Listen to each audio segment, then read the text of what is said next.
السلام عليكم ورحمة الله وبركاته.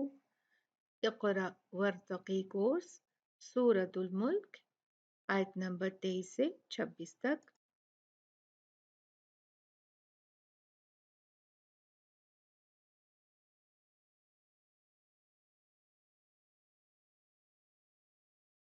تو آئیے پہلے ان آیات کی تلاوت کر لیتے ہیں. اعوذ باللہ من الشیطان الرجیم. قل هو الذي أنشأكم وجعل لكم السمع والأبصار والأفئدة قليلا ما تشكرون. قل هو الذي ذرأكم في الأرض وإليه تحشرون. ويقولون متى هذا الوعد إن كنتم صادقين. قل إنما العلم عند الله وإنما أنا نذير مبين. تو اب ہم تجوید کے قاعدے دیکھتے ہیں. پہلا قاعدہ ہم دیکھیں گے مد منفصل جائز 4 حرکت مد، ایسی مد جس کے بعد حمزہ نظر آ جائے مد اصلی کے بعد اور پھر وہ 4 کاؤنٹ میں بدل جائے. تو یہاں پر دیکھیں الذی ذی مد تھی، اس کے آگے حمزہ آ گیا تو اس نے ذی جو مد اصلی تھی اس کو 4 کاؤنٹ بنا دیا. وَإِنَّمَا یہاں پہ دیکھیے ما مد تھی اصلی لیکن کیونکہ حمزہ آ گیا بعد میں تو یہ کیا ہو گیا، اس نے اس مد کو 4 کاؤنٹ کا بنا دیا. اور الذی ایک لفظ ہے، انشأکم دوسرا لفظ ہے، تو یہ 2 لفظوں میں مد بنی ہے اور یہاں بھی 2 لفظوں میں، تو اس لیے اس کو منفصل کہا جاتا ہے، مد منفصل جائز. اگلا قاعدہ ہم دیکھتے ہیں. برادر 4 قاعدے ہیں نون ساکنہ اور تنوین کے، ان کو دیکھ لیتے ہیں. یہاں پر دیکھیں پہلے سب سے اخفا کا قاعدہ دیکھتے ہیں. انشأکم یہاں پر اخفا ہوگا، نون کو 2 کاؤنٹ گننا کیا جائے گا نون ساکنہ کو. اور یہاں پر دیکھیے آیت نمبر 25 ان کنتم ان کنتم اور یہاں پر عند اللہ.